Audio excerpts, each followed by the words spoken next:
Hello and welcome back to another On the Battlefield Short with me, Father Joseph Collins.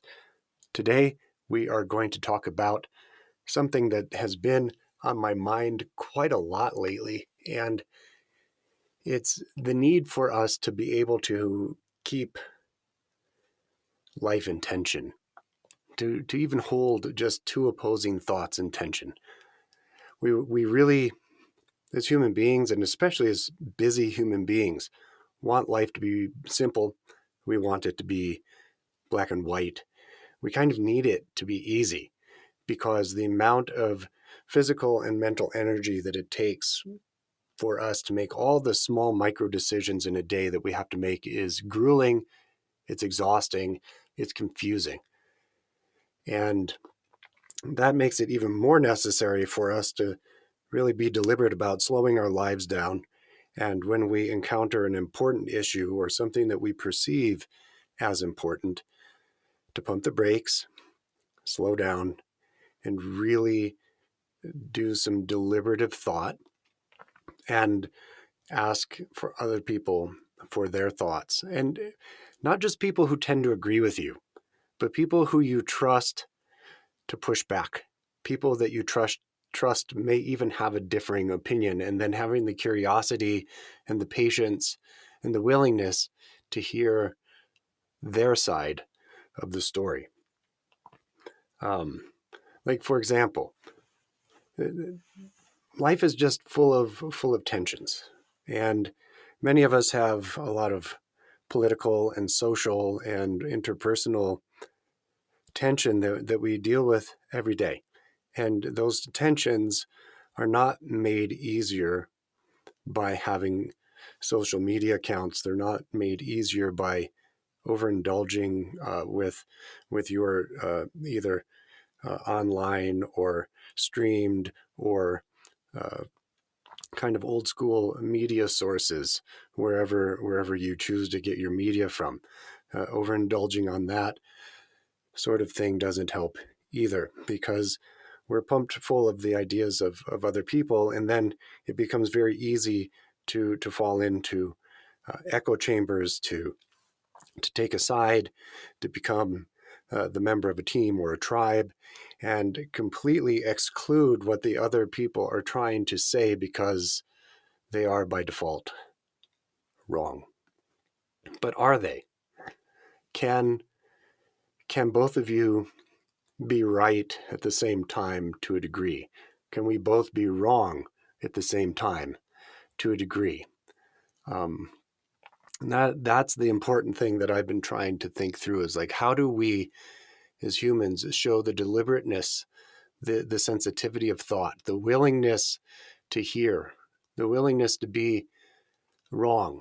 How many of us are willing to be humble enough just to be wrong on some level, rather than doubling down on one side or the other? I'm not going to name any names or get particularly specific, though this is a true story that will be very vague.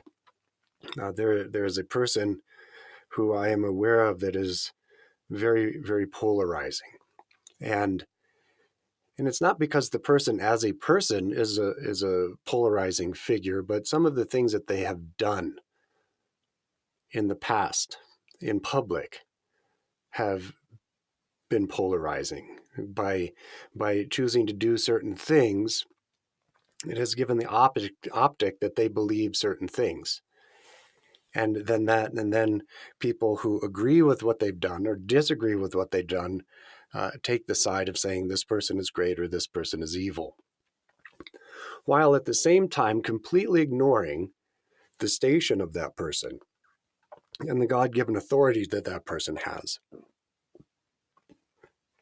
And I think that just even that example shows us that there can be a tension, that this person is God ordained, that they have a level of authority in the world that we as Christians would say comes directly from God, and that they are only in that position because God has ordained it and allowed it.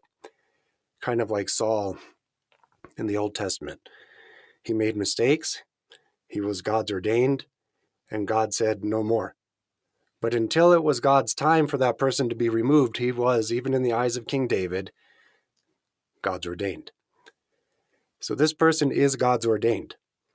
And they choose to make decisions politically and socially, and even in their own personal life, that a lot of people either agree with or disagree with.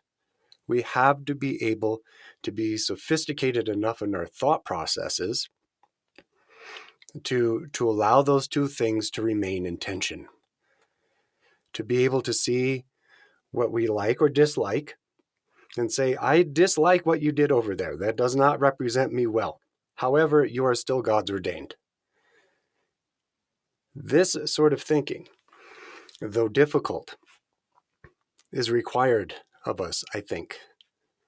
I think that it's required of us because it allows us to make very real distinctions and live a life that isn't confused by political malice. It isn't confused by propaganda, but tries to the best of our human ability to look at life as it is, to recognize two things at the same time as being true.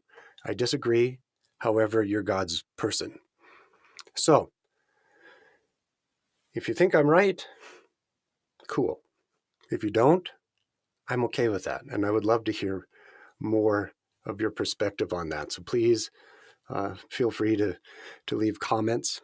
Don't forget to like, subscribe, or smash that Rumble button if you found this on those two platforms, either YouTube or Rumble, or even the audio only version that was available at Anchor, Spotify, Apple Podcasts, Google Podcast, etc., etc. I'd really love to hear some people's perspectives on what they think of that. And I would really encourage you that even if you disagree with me, that you would try to develop a mindset and try to make your mind supple enough and to become sophisticated enough in our thought processes that when we disagree with someone or think that someone's wrong, try to see it from their perspective, try to understand all the components of that decision that they're making from their perspective, and realize that we don't have all the information, that we're looking at it through our own lens, and then hold it in the tension of, gosh, I sure disagree with you, but, and leave it at, and then have the curiosity to want to go out and learn more about what they said or did. If you have the opportunity to ask them why they did it, ask with sincerity, ask with curiosity, and ask with the desire to better understand what drove them to do what they did. I think this is really something missing in the world, that level of curiosity and willingness to maybe, just maybe, be mistaken. Let's not say wrong. But anyway, it was like that one time when I thought I was wrong, but I was mistaken.